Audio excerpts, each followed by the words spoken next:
I'm asking Congress to fund a state-of-the-art Golden Dome missile defense shield to protect our homeland, all made in the USA.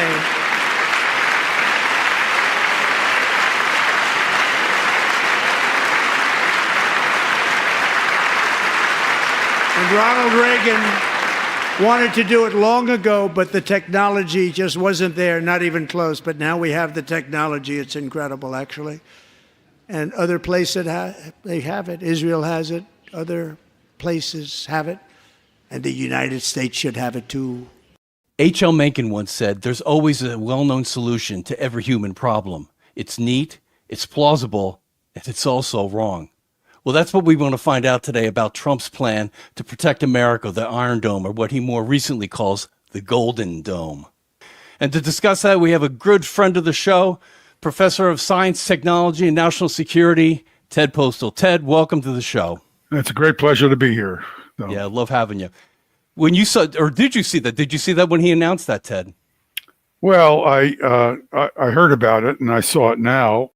There's basically been very modest improvements in technology, which have no implications for capabilities. I mean, they're all of the systems that he referred to, where he claims they operate, just don't work. I mean, the original Iron Dome system that which has the same name but is completely different from what he's talking about, the Israeli Iron Dome, has been an abject failure. I mean, I gave at least one talk on Deep Dive itself, where I showed videos and camera shots of failed intercepts. And in fact, I think the intercept rate defined as actually hits against these short-range artillery rockets, which are traveling 20, 30, 40 kilometers, is near zero. It's probably a few percent at the highest. And we have abundant evidence for that. It's just a matter of people looking at the evidence and taking the trouble to understand what's being shown to them. I've done that's this. Why I'm so glad you're here, Ted, because you know that's not the narrative that's out there. Well, if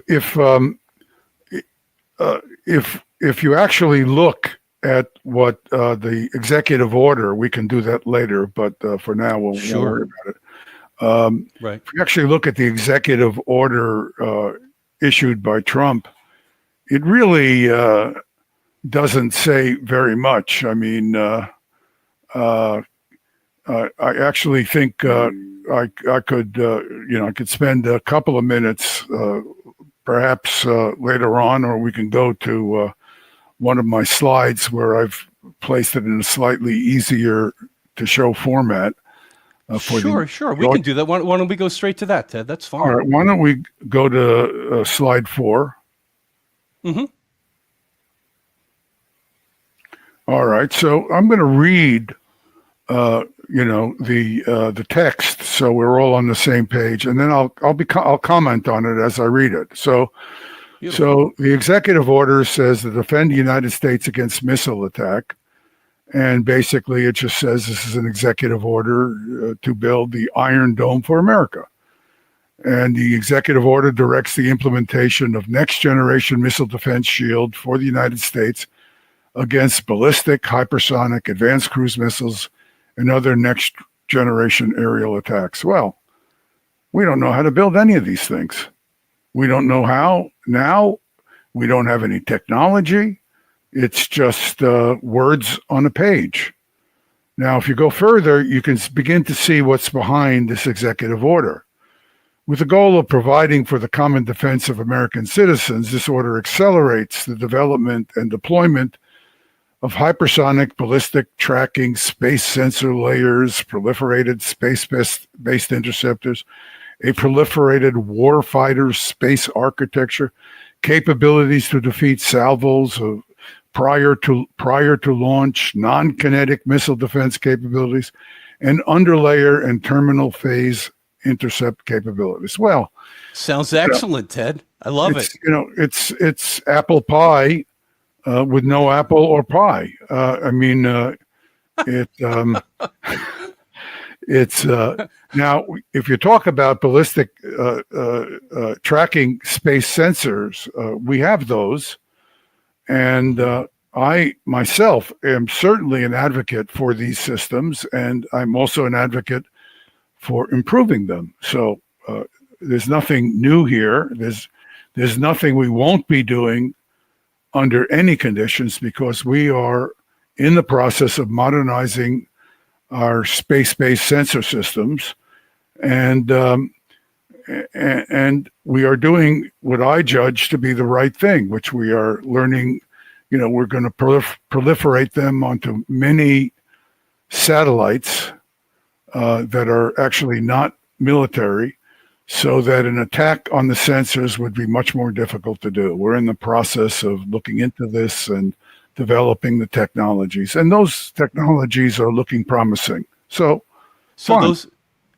those in that sense, it's happening in the stratosphere as a normal, not from the ground, in orbits. We're talking about high altitude orbits, 40,000 kilometers, 20,000 kilometer altitudes, maybe 10 or 11,000 kilometer altitudes, depending on the satellites. And the systems will be not what we call not necessarily geosynchronous, which means at a 40,000 kilometer orbit where the orbit rotates at the same rate as the planet rotates. But we now have much better technology for pointing these kinds of space-based infrared sensors, so we can do detections. And we're going to take advantage of those technologies, and I think that's a good thing. And we're doing it. When we saw Israel defending against Iran's missiles, it looked to me, my memory, if my memory serves me right, that they were the defense was ground based. Is that correct or not? Yes, it was ground based, and it failed catastrophically. Right. And what you're now explaining to us is that this would be more satellite based, not ground based. Correct? Well, the satellites perform the function of sensors. They see the objects. In this case, only when the objects are in powered flight. We do not have satellites that can see warheads in space when they're floating just through space. The reason for that is the objects that are floating through space are roughly at room temperature, which means they are radiating what's called long wave infrared radiation, roughly about a wavelength of 10 microns.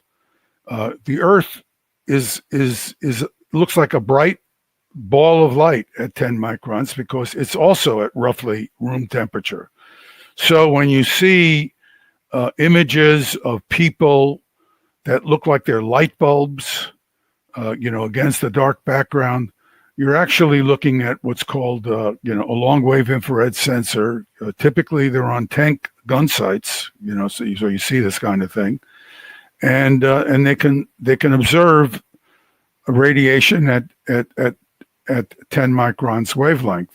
You can't do this from space without very specialized systems, because if you're looking down at the Earth, it's like looking into the sun while you're trying to see a match lit. You're blinded by the Earth's background. So you would do it by looking in a tangential way. Sometimes it's called a coolie hat surveillance beam.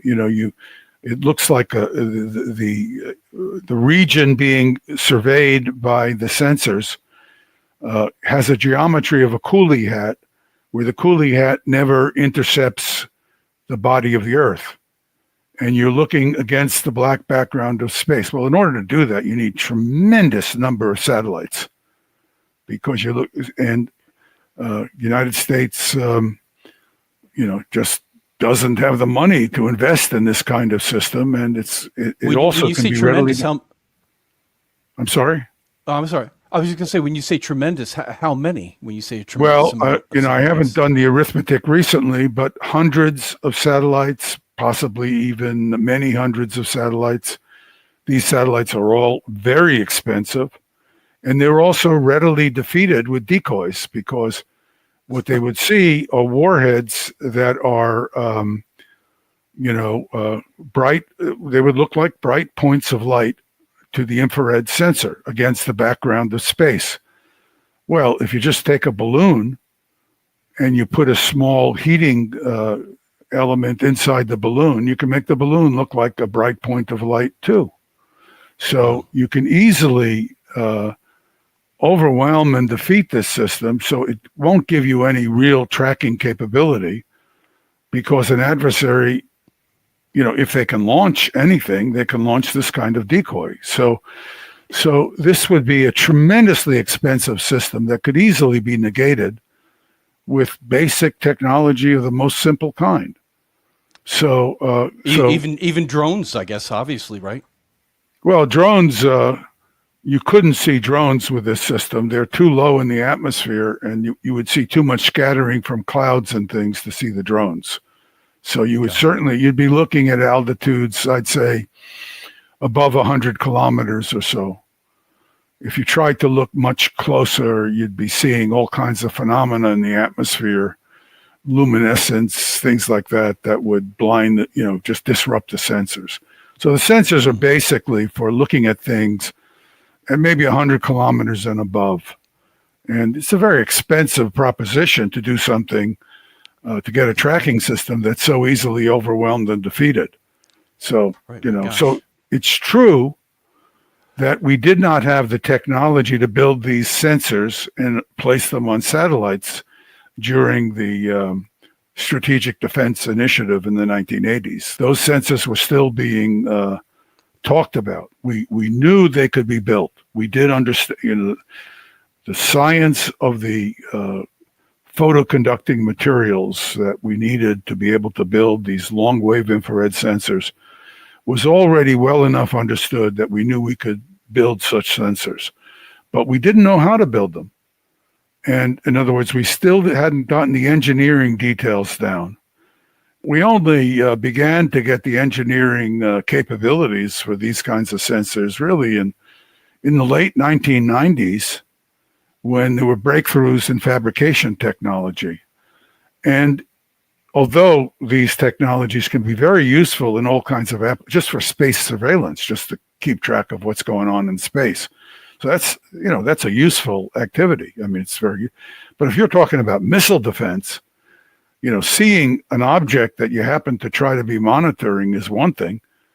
Trying to track hundreds or thousands of objects, most of which are decoys, is a completely different problem.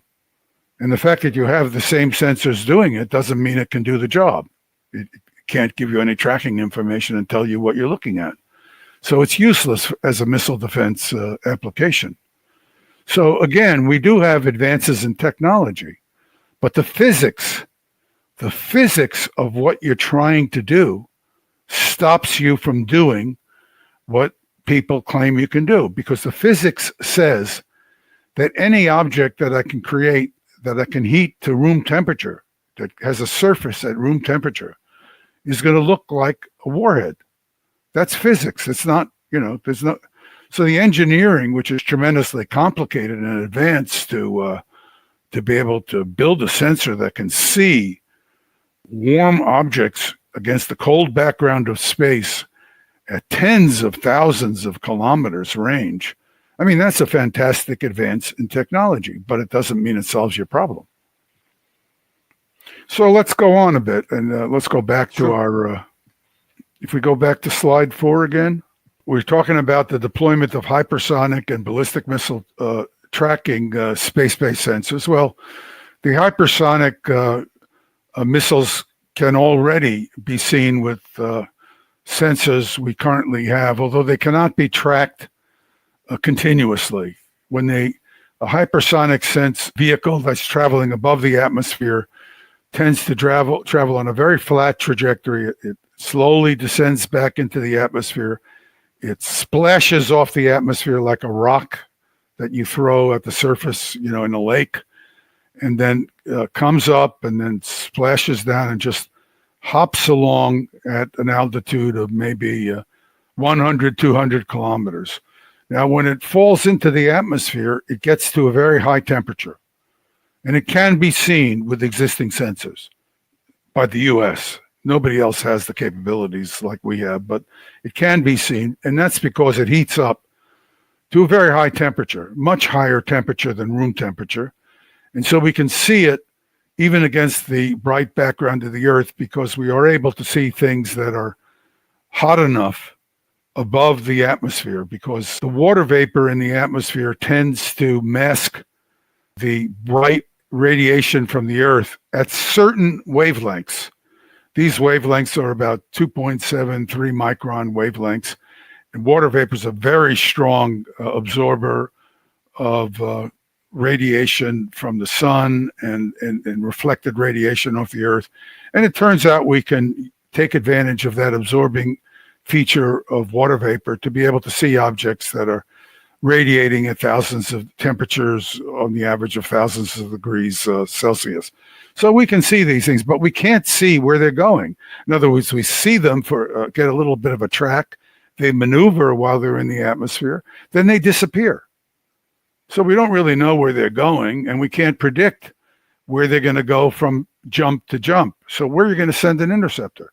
It takes interceptors a long time to get to their locations. An interceptor that's traveling even 10 kilometers per second can only travel 1,000 kilometers in 100 seconds, minutes. So the speed of interceptors really requires that you have a very good estimate of where the intercept is going to occur.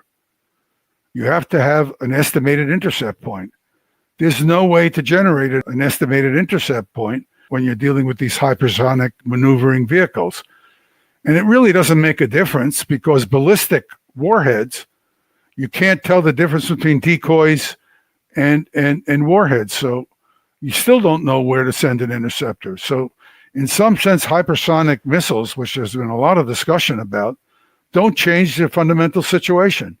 You don't have any idea where to send your interceptors against these long-range incoming attacking objects. And so you can't do anything about them. You can't intercept them with any reliability. Nothing's changed. When you say you can't, when you say you can't send, I just want to clarify that. Once an interceptor is fired, there's no more human element involved in it, is there? Once it's taken off to intercept? Let's go through the process of making an intercept. Yeah. We have a target, and we track the target. We have to know how the target is moving. We have to know its velocity and its direction. Once we know its velocity and direction, the laws of gravitation and momentum will allow us to project forward where it's going to be.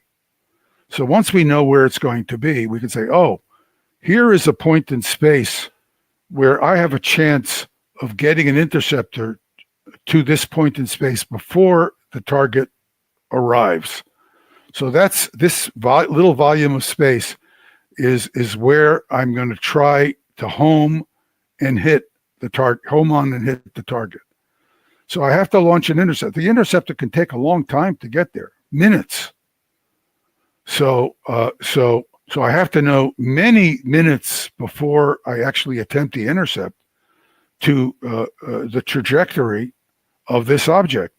That's extremely difficult to do when you look at the technology. Right, that's what I was going to say. It's not like somebody's in the control central steering the intercept. The intercept is taken off, and it's right. Right. So you have to get track data first. Typically, you get track data. You get tracking data from a radar. Well, the radar has to be close enough to the target, to the launch site, that when this object rises over the curved Earth, because radars can only see in a straight line, it loses time because the object has to rise over the surface of the Earth before the radar can see it. So you lose time there, and then you track the object And when you start tracking the object, you can think of, I track the object with a certain precision. So I have what I'm doing is constructing electronically a tube in space where I have measured the locations of this object I'm tracking. Now, if the tube in space is very long and narrow, I have a very good estimate of where the object's going to be. Initially, the tube is short and maybe narrow. So there are many, many locations it can be. So I have to track for a long enough time that I can get the prediction point well enough to launch an interceptor. Within That's that tube. not easy. Yeah, that's right. And then when I get to the intercept point, which is not really a pointed space, it's a volume, I have to open the interceptor does not have the precision. You don't have a precision location of the incoming target. You only have an approximate location. So in the case of the ground-based missile defense, which we already have, and incidentally doesn't work, the ground-based interceptor, it opens its eyes. It's got these fantastic long-wave infrared sensors that I was describing to you earlier. So it can see an object at potentially hundreds of kilometers range, a warhead, and it sees that point of light, and it says, okay, this point of light is moving. If it's moving laterally, that means I have to start moving laterally, and eventually I can line up, and eventually I can run right into it and destroy it by impact. So that's the idea. Well, what happens in the real world? I open my eyes, and what do I see? Instead of a point of light, I see 100 points of light because it's accompanied by all these decoys. So I don't know what to shoot at, what to focus on. So it's although the technology is marvelous that I can see this object at hundreds of kilometers range, it's still I don't know how to select the real object from false ones. And even when I have a single object in front of me, let's say I can see the object at 500 kilometers range. Let's just make up a number. That object is traveling at 8 or 9 or 10 kilometers per second, and I'm traveling at 8 or 9 or 10 kilometers per second. Let's just, for round numbers, say 20. We're closing at each other 20 kilometers per second. So every 5 seconds, we've closed 100 kilometers. That means if I see them at 300 kilometers range, I've only got 15 seconds to make these small adjustments. That's not easy to do because I want to be within a fraction of a meter in front of this object, and it's only a point of light, and I cannot tell what its physical dimensions are. So, anything is possible. So if I hang some objects off a warhead, let's say, just reflectors, sure, where's the hit point going to be?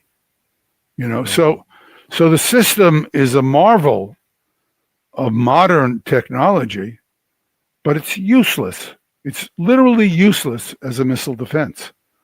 So this is a situation where people's preoccupation with technology without understanding its capabilities and limitations has caused us to spend hundreds of billions of dollars on technologies that have no chance of working. And this is what is being talked about in this memorandum by from the president's office.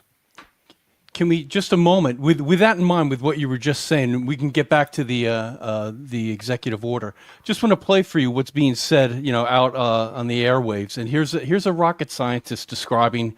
I think there are rocket scientists. There are rocket scientists and rocket scientists. But go ahead. There we go. Okay, let's take a listen here.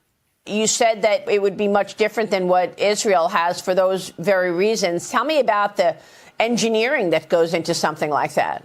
I worked together with Raytheon. I was actually the manager of Raytheon from our company, and in a project called David Sling. And Raytheon did a whole bunch of meaningful stuff. They designed a computer. They designed a whole bunch of other stuff. They have a tremendous cadre of scientists there. That was about 10 years ago. I don't believe anything has changed. The United States has some amazing scientists. And if the government decides to fund this to how much is necessary, then you guys are going to do something that's going to blow everything out of the water. I have absolutely no suspicion otherwise.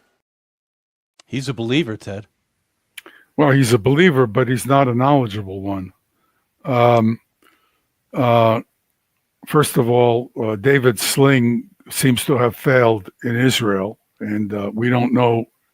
We don't have direct data on that, but we do know that they tried to intercept things at higher altitudes and failed.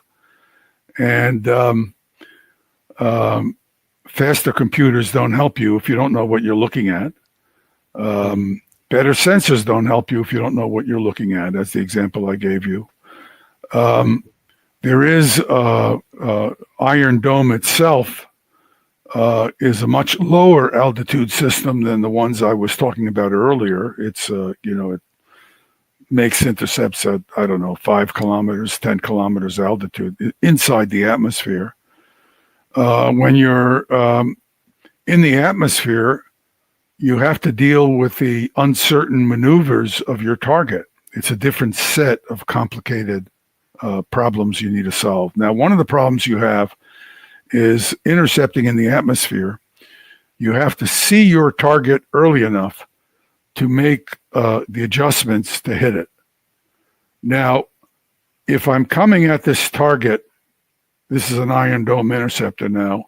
If I'm coming at this target and the target is wobbling a bit, which is a natural thing that occurs in an artillery rocket. So it wobbles a bit. So a little bit of small angle of attack. So it starts maneuvering because there's air overflowing it. So now it takes me time to sense that this thing is beginning to maneuver, because when it turns, I don't see its motion. So by the time I see this motion, I understand that I need to accelerate after it. But I'm accelerating after it has begun to accelerate, which means I have to out-accelerate it. I have to have a higher acceleration naturally in order to be able to get to a point where I'm going to hit it. And this is a problem of quantitative engineering, but it's really important that you be able to observe the object at long enough range to be able to make these adjustments. And the time delay between this object beginning to accelerate and you sensing it, and then you turning this missile, because it takes time to turn your missile, is a big problem. And it's very clear that Iron Dome has not solved that problem, because we can see they're not hitting artillery rockets. So I'm not here, I can't tell you where what are called the critical time constants in the Iron Dome interceptor are. I just don't have those details of the interceptor, but I know unambiguously that it's failing, because I have video evidence and photographic evidence from the sky that shows these interceptors, these Iron Dome interceptors, are catastrophically missing. So, right, and we showed that in the show that maybe you should invite this guy on with me, and we should have another discussion. I'd be happy to do that. Sure, I'll look into that. But you did discuss that on a previous show, and I'll put the link in the description. Yeah, we can talk about it as long as it's a civil conversation and it's respectful. I'll make sure of it, Ted. Yeah, well, I can deal with rude behavior. I've been dealing with people in the U.S. administration for years, so you're skilled at that. Let's just play one more. The problem, the ambush of Zelensky is not the only ambush I've seen in my career. We don't need to recreate that. We could if we want, but we won't do that. Let me play you one more soundbite from this gentleman. Do you think this spawns a whole new investment on the public side to invest in defense technology?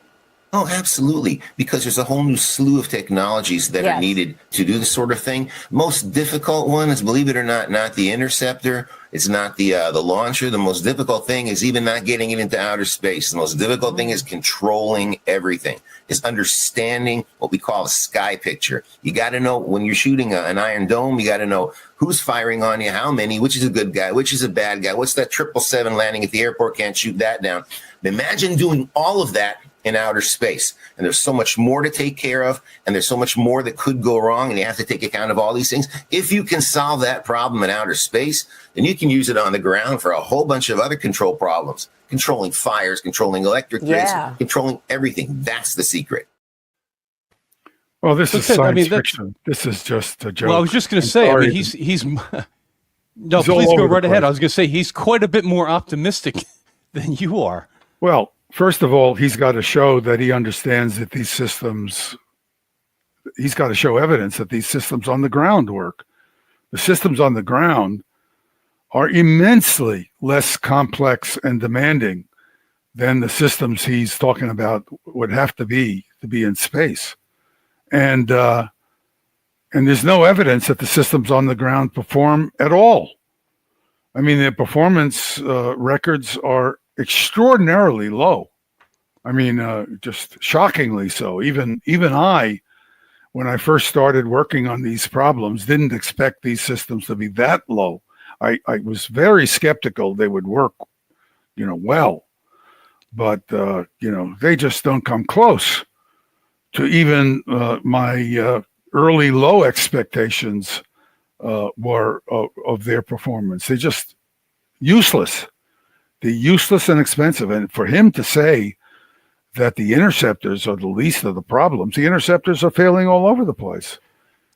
I mean, Iron Dome is not it's an intercept problem. It's an interceptor. The radars we have track the incoming artillery rockets. An artillery rocket is traveling at maybe 200 or 300 meters per second. The objects that you have to intercept in space are traveling at 5,000 or 6,000 or 7,000 meters per second, more than tens of times faster. That means they have to be detected at 10 times the range in order to make adjustments in order to hit them head on. That's a big, and you have to have the precision to see them, not just see them at these ranges, but the precision to locate them in lateral, direction, vertical and horizontal displacement. I mean, this is a joke. I mean, for him to say, he hasn't done a simple pencil and paper exercise of the kind that I think, even a high school student could do. So I'm not optimistic about the reliability of the claims being made by a person who shows such a low level of engagement, because he's just talking. I mean, I've done the arithmetic. If you can find a problem with the arithmetic, let's talk about it. But I don't think he's done any arithmetic. I mean, how can you say that it's a command and control problem and sensing problem? It is a sensing problem. You can't tell decoys from warheads. Doesn't matter whether you have a space-based interceptor or an interceptor that's launched from the ground. Now, he could be talking about what's called the boost phase system, where you try to destroy the rocket while it's still in powered flight, but without getting, again, I can assure you that he has not done any arithmetic, which has been done extensively. There's a rather detailed American Physical Society study that was done in 2003, and this was not a simple wild guess. This was a very detailed study where they looked at the speeds the interceptors need to have. If you want a faster interceptor, it grows in size enormously. By size, I mean weight. So if you want to reach out more efficiently, because the constellation you have is limited in size, the interceptor weight goes up through the roof because the laws of propulsion apply. So when he says the interceptors don't matter, I mean, I don't know what he's talking about, and I don't think he knows what he's talking about. So Ted, what should the pursuit be? I mean, you're saying that even the pursuit of the way they're describing the Iron Dome is would you call it a fool's errand? Well, I think it's, I don't want to look like I approve of what the Trump administration is doing, because I don't. But I would say the initiative is basically technically vacuous. I mean, the content of the presidential executive order, but it does not appear to be nearly as grandiose as the Strategic Defense Initiative. He really doesn't say we're going to spend $100 billion next year on this thing. He just says we're going to improve on everything we got. Well, Right. So we're gonna piss away money on all kinds of things we're already pissing away money on. So my reading of this executive order is that he's throwing a sop to people like this man who was interviewed that you showed me. Now this man thinks that there's going to be all kinds of good stuff happening. He's satisfied. He's politically satiated. We're not allowing ourselves to go undefended, even though there's no hope of defending ourselves. But he doesn't know the difference. Right. If Trump says we're going to do things, he keeps votes. He keeps people on board. And of course, the defense contractors love this. Well, of course. Because if you're a defense contractor, you're still getting paid hundreds of billions of dollars to do something where there's no measure of performance. Right. There aren't any benchmarks that they're actually. There's no aiming benchmarks, for, just like you said, and there's no standard. So it's the ultimate welfare program. And incidentally, I don't believe the people in the government and in these programs are so brilliant. I mean, I certainly know very capable people who I would never dismiss as incapable, but they are very rare within these organizations. They are almost non-existent.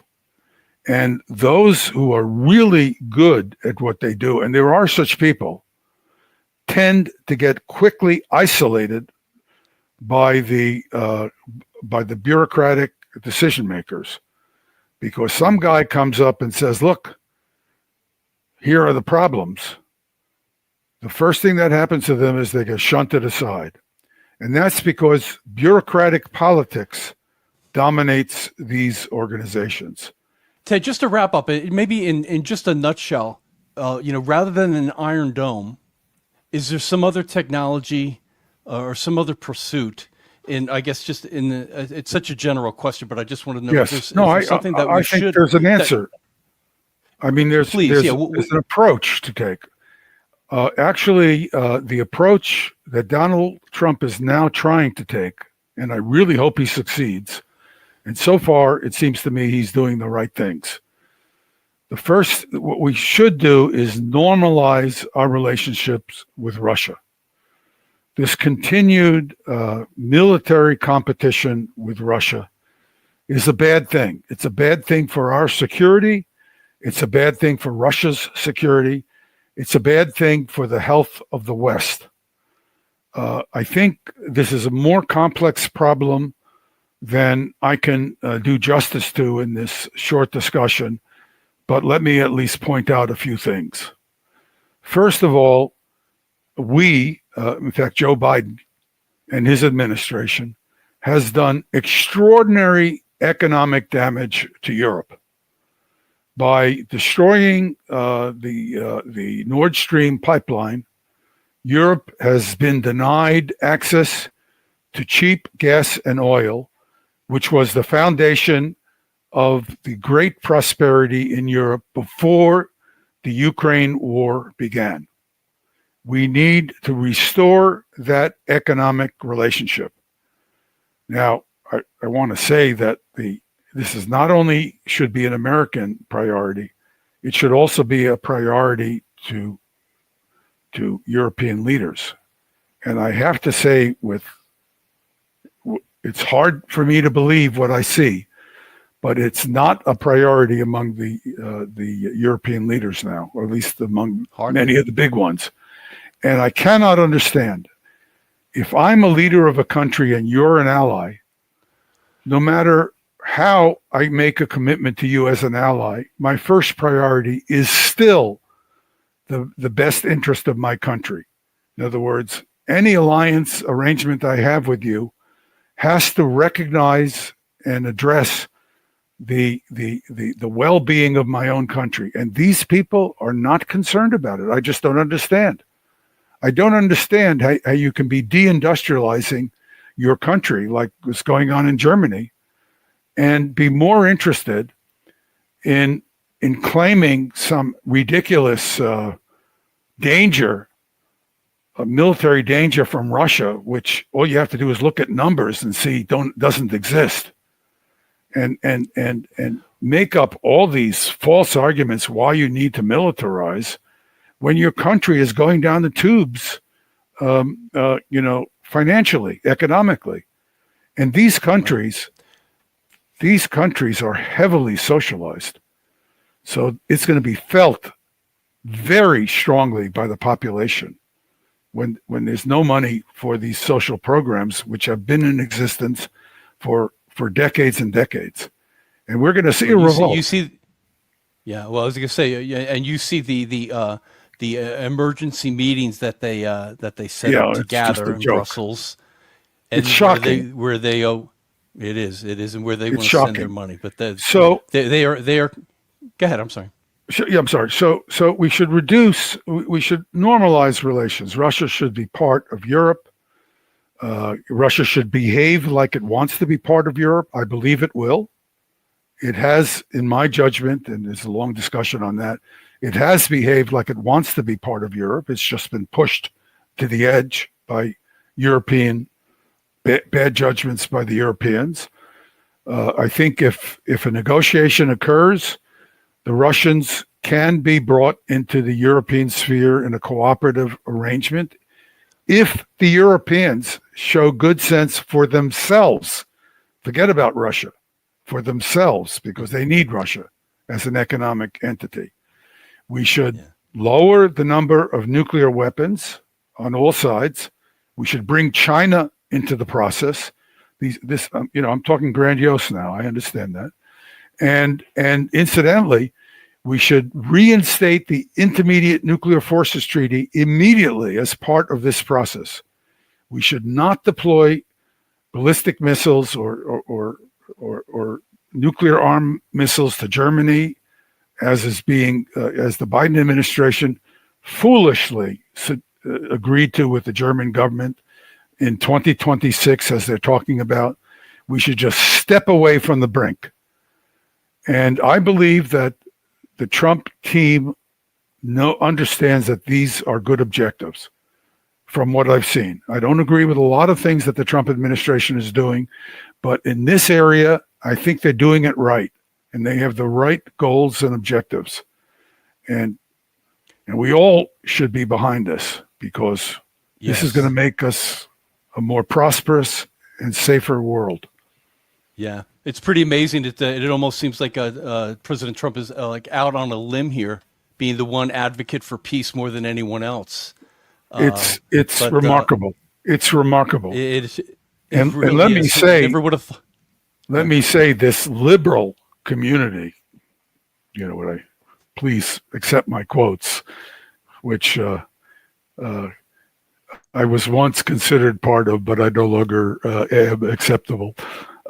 This liberal community, it has been inundated with all of these failures from the Trump and Obama administration. They're all on the executive boards of the Bulletin of the Atomic Scientists and the Federation of American Scientists, and all these boards. And all these people are failures. They have failed policies. They think they know more than they do. In fact, they think they know things that are actually wrong. they're iconized because they had a public job, Right. a job They in had the a role. public sector. People think they know more than they do. They're simply indoctrinated dummies because they're not very smart, because the smarter ones actually understand that the policies were not good, but you don't see many of them. And so the so-called liberal community has not responded at all. I mean, go and look to see, has the Federation of American Scientists or the Bulletin of Atomic Scientists come out and said, what Trump is doing here is a great step in the forward of the kind that I just summarized? Right. No, they're yelling, oh, they mistreated Zelensky. Well, Goodness. Zelensky shouldn't have been mistreated the way Yeah. but he is a liar. He's a liar. He's killed an enormous number of his own people, not to mention all kinds of other people by his tactics and his lying. And, he's no hero. I'm not interested in defending him. I'm interested in seeing the right thing being done.